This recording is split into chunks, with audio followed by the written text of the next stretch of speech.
Tengo dos noticias que darles, una buena y una mala.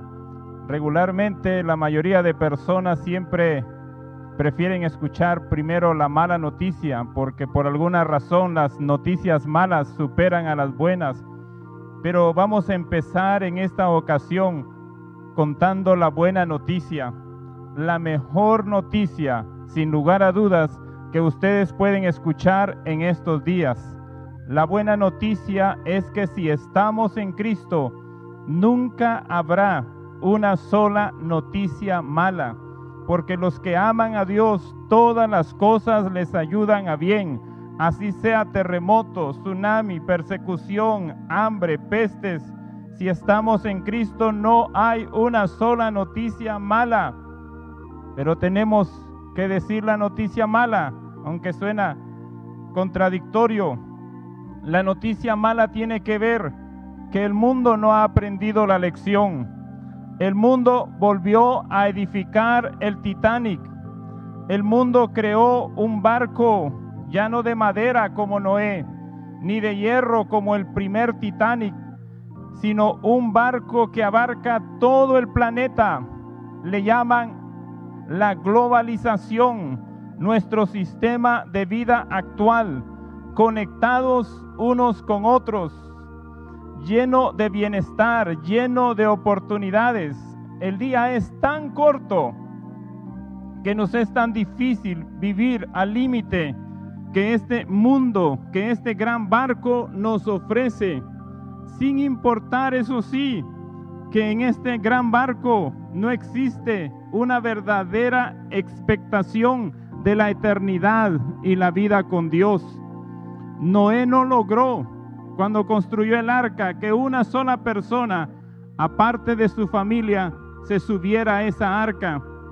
El mundo sí ha tenido más éxito, ya que todos estamos subidos en ese Titanic moderno, y lo más asombroso es que casi nadie quiere salirse de ese barco. Siendo honestos, la pregunta que todos se hacen hoy en día, y aún nosotros los cristianos, es: ¿cuándo volveremos a la vida normal? ¿No sería bueno que nos preguntáramos: Señor, ¿restaurarás el reino de los cielos en nuestros días? En este Titanic moderno, como en un crucero, la enfermedad y el dolor es un tema tabú, un tema prohibido. Tan desacostumbrados que estábamos en nuestra vida moderna al dolor, que a la primera señal de sufrimiento se encendieron todas las alarmas, e inmediatamente le damos el título apocalíptico: el fin del mundo, el juicio final. Dios colocó en estos días un iceberg que la Organización Mundial de la Salud lo llama el peligroso enemigo invisible, que ningún radar pudo detectar, ni malo o ni mundano ni cristiano. Y ahora el Titanic moderno se está hundiendo. ¿Cuál es la mala noticia? La mala noticia es que tenemos que saltar de ese barco. Tenemos que recordar que somos extranjeros y peregrinos en esta tierra. El profeta Isaías, en el capítulo 8, verso 11 al 13, nos dice este pasaje: porque Jehová me dijo de esta manera, con mano fuerte, y me enseñó que no caminase por el camino de este pueblo, diciendo: no llaméis conspiración a todas las cosas que este pueblo llama conspiración, ni temáis lo que ellos temen, ni tengáis miedo. A Jehová de los ejércitos, a Él santificad, sea Él vuestro temor y sea Él vuestro miedo. Hay dos cosas en este pasaje, mis queridos hermanos y amigos, que la Escritura nos enseña que no podemos permitir que nos controle en estos días. La primera son las famosas teorías de la conspiración. Sin lugar a duda, seremos movidos de nuestra fe y de nuestra confianza en Dios si nos alimentamos y vivimos llenándonos de teorías conspirativas. Es ilimitado las cosas que hoy en día se están diciendo, por qué y cómo se produjo todo esto, que es un arma biológica, que es un plan de las élites para acabar con una gran parte de la población, que fue creado en China, que fue creado en los Estados Unidos, que los judíos son los responsables para luego vender la vacuna, que viene del mono, que viene de los murciélagos, que viene del pangolini. Es un tema que no tiene fin. Eliseo dijo un día: traedme un músico para que yo les dé la palabra de Dios. El mundo desearía y necesita hoy poder decir: tráiganme a la iglesia, tráiganme un predicador, tráiganme un profeta, para que podamos oír la palabra de Dios, para que podamos recibir un milagro y que Dios tenga misericordia de nosotros, no teorías conspirativas. Y la segunda cosa que este pasaje nos muestra, que es natural, pero que se alimenta de noticias y más noticias, pero que no debe dejar, no debemos permitir que nos controle, es el miedo. Hermanos, Dios siempre llegó a su pueblo con un mensaje, y sobre todo en los momentos más difíciles, siempre Dios llegó diciéndoles: no teman, no teman. Fue dicho a su pueblo cuando ya no tenían ni fuerzas ni esperanzas, cuando los enemigos eran mayores, no al borde del precipicio, sino cuando ya estaban cayendo. En esta hora, amados, no temamos, no temamos. Nunca, nunca, y lo afirmo, que nunca en toda mi vida como cristiano había podido ver tanto amor de Dios derramado para todos como hoy estamos viendo, para cristianos y no cristianos, para buenos y malos, para justos e injustos. Hemos predicado de terribles juicios que vendrán en los últimos tiempos para hacer volver el corazón del hombre, pero pensemos en esto: si algo tan pequeño, microscópico, incapaz de que el ojo humano lo pueda ver, tiene al mundo de rodillas prácticamente, ¿qué será cuando Él se manifieste? La Escritura dice: ¿quién podrá estar en pie cuando Él se manifieste? Si este virus nos tiene de rodillas, ¿cómo será el día de su manifestación? Me cuesta pensar que estos días son juicios de Dios a esta tierra. Si tú en el cielo, cuando estés en el cielo, te encuentres con Job y le comentes con admiración: varón de Dios, hermano Job, qué hombre es usted, cuántas aflicciones, cuántas pruebas, cuántos sufrimientos pasó usted en esta tierra. Sin lugar a duda, Job nos mirará con asombro y nos dirá: hermano, perdone, pero yo creo que usted se equivocó de persona. Una de las verdades más preciosas del sufrimiento de Job y del sufrimiento de todos los justos en todas las edades, que quebranta mi corazón, es que por sobre todo sufrimiento y todo dolor que alguien pueda pasar en esta tierra, aún lo que estamos viviendo en nuestros días, nunca ningún sufrimiento se puede comparar a la consolación de Dios. Si pudiéramos ver con nuestros ojos a Dios enjugando toda lágrima, nosotros hasta desearíamos sufrir más. Llegaríamos a comprender que el no sufrir es el verdadero sufrimiento. Esto que estamos viviendo todos, sin excepción, son actos de misericordia de un Dios todopoderoso, el cual nunca ha perdido el control hasta el último aliento de vida de cada ser humano sobre la tierra. Todo lo que le suceda, todo lo que viva, será siempre, siempre, siempre acto de misericordia de un único y maravilloso Dios, para bendecirlo, para socorrerlo y para salvarlo, aun cuando esos actos sean sufrimientos, enfermedades, problemas y pobreza. Escuchen, amados hermanos y amigos, El peligroso enemigo invisible, como lo llama la Organización Mundial de la Salud, no está en el taller de armas letales del Creador para vengarse del cristiano tibio o para vengarse del malo. Más bien está en la sección actos de misericordia para un mundo enfermo. El peligroso enemigo invisible no enfermó al mundo. El mundo ya estaba enfermo. Más bien es una medicina al corazón humano que puede curar muchos males y los está curando. Pensemos un instante, los casinos, los bares, los estadios, los cines, los teatros, todos los lugares de fiesta, de perdición, de desenfreno están cerrados. Hasta los vendedores de drogas están padeciendo. El consumismo está paralizado. Las grandes causas sociales, como se les llama, están detenidas. Los movimientos LGTB, feministas, proabortos, anti esto, contra aquello, anarquistas, a favor de todo, están paralizados. La causa número 1 de las Naciones Unidas, el calentamiento global. Milagro, los cielos están limpios, los cielos están prácticamente purificándose y Dios no le pidió permiso a las Naciones Unidas. Él lo hizo porque esta tierra le pertenece a Él y Él dijo, es bueno que la tierra descanse por un instante. Amados, los niños están estudiando en su casa. Se acabó el bullying por un instante. Ahora los niños tienen nuevos amiguitos, sus padres.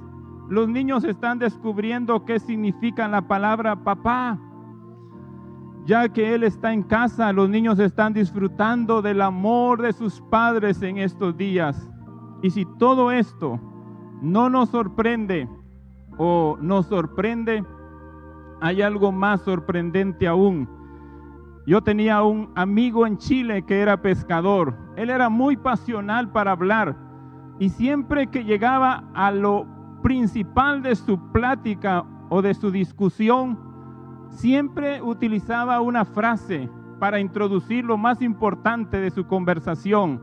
Muérete de vergüenza. Siempre que me hablaba, antes de decirme lo importante, me decía, muérete de vergüenza. Y en esta ocasión, con todo respeto, permítanme usar esta frase. Muérete de vergüenza, hermano, al escuchar esto. Sorprende cómo Dios paralizó todo. Sorprende la forma no violenta en que lo hizo.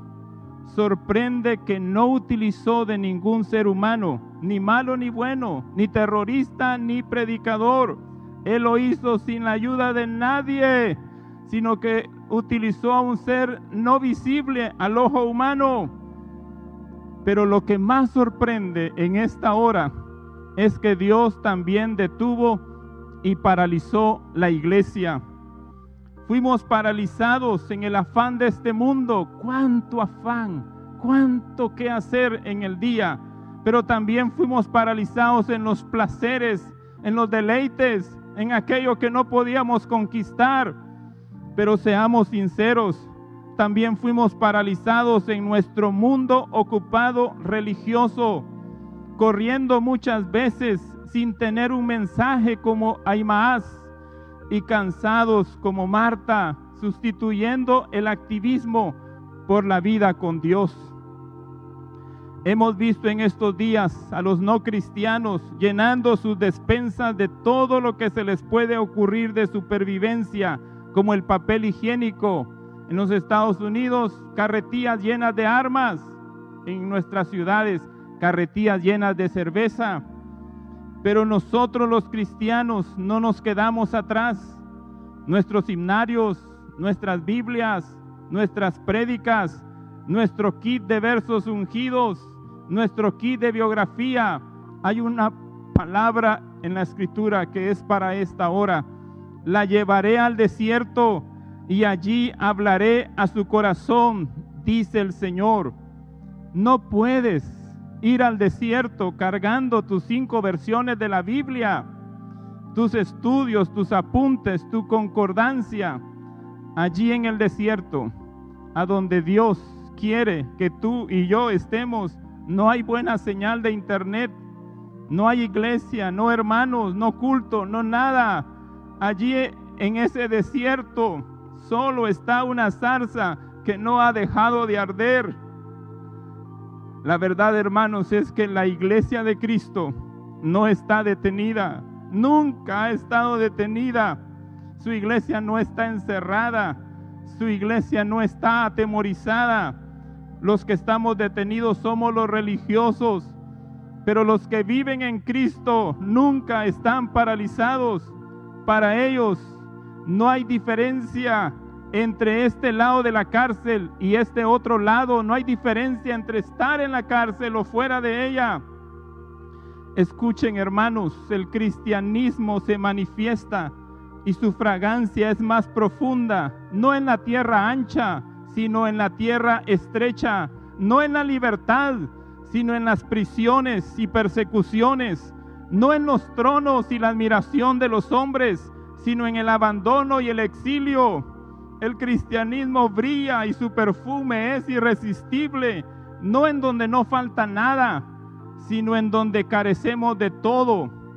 No se trata de entender, de saber, de tener el control.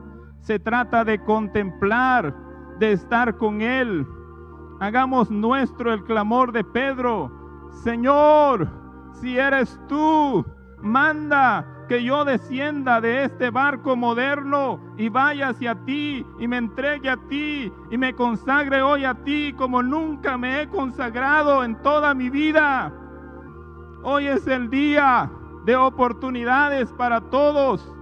Los gobernantes tienen las mejores de las oportunidades de poder ser verdaderos siervos de sus naciones, aunque sean los más malos y torpes, pero ellos pueden ser una consolación para sus pueblos.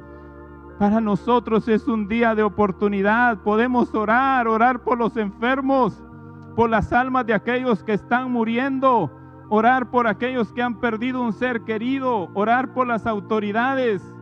Es tiempo de oportunidades. Podemos dar gracias. Una de estas madrugadas mi esposa escuchó la voz de Dios que le decía: ¿puedes darme gracias por este mal? Demos gracias aún por lo que no entendemos, aún por lo que hemos perdido, aún si nos toca vivir en nuestro cuerpo la enfermedad o perder el trabajo. Demos gracias por las autoridades que están sirviendo. Demos gracias por el personal médico, que son los soldados en el campo de batalla, sin armas, sin granadas, sin medallas, sin chalecos antibalas, peleando contra un enemigo mortal, pero pelean sin retroceder ante el enemigo que es mayor que sus fuerzas. Amados, cuando un niño empieza a dar sus primeros pasos, los brazos de su padre le rodean, crean un cerco a su alrededor para que no se golpee, pero por un instante lo deja solo, aunque en la realidad no está solo ni desprotegido. Tantas verdades preciosas que hemos recibido por años, enseñanzas de cómo vivir la vida cristiana. No hay duda que nuestro Padre amoroso en estos días nos ha cercado con sus brazos, pero por un instante aparentemente nos ha dejado solos, pero no estamos solos ni desprotegidos. Pero Él nos está diciendo: hijito, hijita, quiero verte caminar. Ya tienes la edad para dar tus primeros pasos. La mayoría de cristianos se olvidó que el velo fue rasgado hace 2000 años y que pueden entrar a la presencia de Dios, pero muchos no saben cómo hacerlo. La mayoría de los cristianos no conocen a su Dios, así como muchos niños están descubriendo hoy en sus casas que tienen un papá, porque el papá solo era el proveedor, pero ahora, qué increíble, ese hombre que está allí es mi papá. Al final de estos días de prueba, muchos cristianos estarán diciendo: increíble, acabo de descubrir que tengo un Dios vivo, un Padre amoroso. Acabo de conocer al Dios sanador, al proveedor, al consolador. Hermanos, lamento no hay en el cielo por estos días que estamos viviendo, sino expectación. ¿Qué va a pasar con nosotros? El lamento será cuando tengamos que volver a la vida normal. ¿No será más bien, amados, que estos días que estamos viviendo es la vida normal y lo otro es vivir de cabeza? El orden de Dios es primero Dios, luego el hogar, luego la iglesia y luego el trabajo.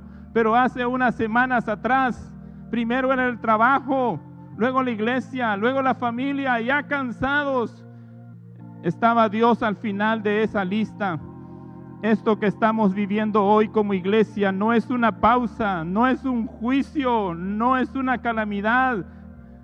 Esto que estamos viviendo es la oportunidad de vivir el verdadero evangelio. Esto debería de ser un despertar espiritual en nuestros hogares. El mundo en esta hora está en pánico y nosotros también. Pero más que lo que estamos viviendo, hay algo que sí debe de preocuparnos, y quiero llegar al final de esta meditación. ¿Cómo saldremos de esta prueba? ¿Cómo saldremos de esta prueba? Salió la noticia que en una ciudad de los Estados Unidos estaban llamando las parejas para saber cómo tramitar el divorcio, porque se estaban dando cuenta que ya no se soportan. La iglesia, los púlpitos, las congregaciones, cada uno de nosotros tendrá algo fresco, algo nuevo de los cielos, un amor nuevo de Dios, un amor genuino por los perdidos. ¿Cómo saldremos de esta prueba, hermanos? Urgidos aquellos para correr a las cantinas, a los estadios, a los moles, a las escuelas, al trabajo, a los negocios, a los gimnasios, y nosotros urgidos a nuestros cultos y rutinas religiosas. ¿Cómo saldremos? Como la reina de Sabá, llevando la vida de Dios en nuestro interior, o corriendo a nuestras rutinas de siempre. David recibió un día de parte de Dios que sería juzgado, y Dios le dijo: puedes escoger entre 3 juicios: que tus enemigos te persigan, que haya hambre en la tierra, o que venga una peste. David sabiamente le dijo: Señor, escoge tú por mí. David sabía que Dios siempre escogería traer vida y no mal, pero David le suplica en su oración: Señor, escoge tú, pero hay algo que yo ya no puedo soportar, y es que el hombre me persiga, pero escoge tú. Y Dios, en su misericordia, de esos 3 juicios, seguramente escogió el más liviano, que era enviarle una peste. Quiero decirles en esta hora, amados hermanos, esto que estamos viviendo es haber caído en las manos de un Dios misericordioso, y lo que Dios está procurando es traer vida y no mal, misericordia y no juicio. Quiero darle la receta, la medicina para esta enfermedad, para esta hora, porque no está en los laboratorios, no está en los gobiernos, aunque nos cuesta creer. La medicina está en el corazón de cada uno de nosotros. Si en medio de esta prueba nos humillamos, empezamos a dar gracias y dejamos de sentirnos superiores a los demás, empezamos a pensar más en nuestro prójimo que en nosotros mismos, es posible que Dios nos libre de otros juicios más severos, y quizá Dios nos conceda ríos de su presencia. La medicina para este pequeño invisible es llenar el cielo con acciones de gracias y contentamiento, y llenar la tierra con actos de bondad hacia nuestro prójimo, dejar de señalar a otros y amarnos de verdad. Padre que estás en los cielos, tú sigues siendo nuestro Padre, tú sigues siendo el Todopoderoso, y tú no te has olvidado de tu creación. Tu misericordia y tu consolación es la mejor medicina para todos los que sufren en esta hora. Danos un avivamiento de corazones agradecidos y llenos de alegría. Y Padre, nos urge que quites la atención hacia nosotros mismos. Enséñanos a orar por nuestros enemigos, a desearle el bien a ellos y a no olvidarnos nunca de los pobres de la tierra. Y por último, Padre, restaurarás tú el reino en nuestros días. Oh, gracias, oh Dios. Amén.